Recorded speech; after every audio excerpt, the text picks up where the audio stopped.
Dans l'univers des armoiries russes, les présidents Vladimir Poutine et Assimi Goïta revisitent l'histoire des Russes, un peuple attaché à sa culture et à ses valeurs sociétales.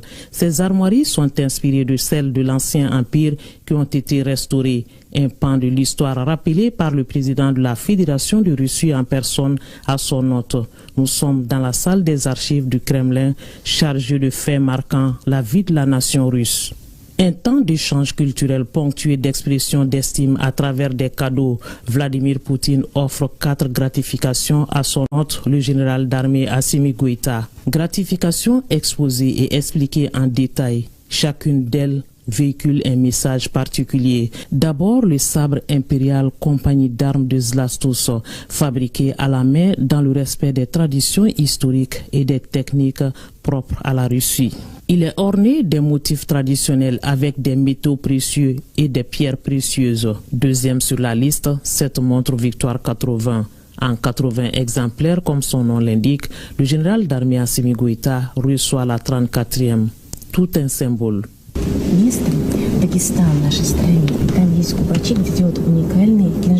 La montre Victoire 80 a été fabriquée à la manufacture à Saint-Pétersbourg en série limitée à 80 pour marquer le 80e anniversaire de la Grande Victoire.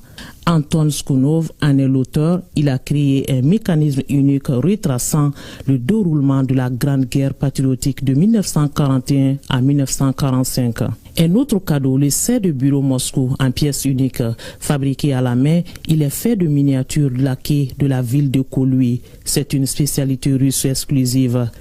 Le 4e cadeau, c'est cet autre sabre qui est celui de bravoure que l'on tient devant l'ennemi. Cette estime du président Poutine touche le président Goïta. En réponse, le chef de l'État lui a offert ce sabre Touareg qui est un symbole de dignité, d'honneur, de patriotisme et de royauté.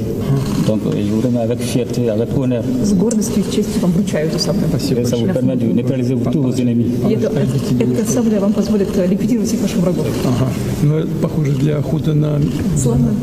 Ça ressemble à un arc qu'on utilise pour chasser les éléphants.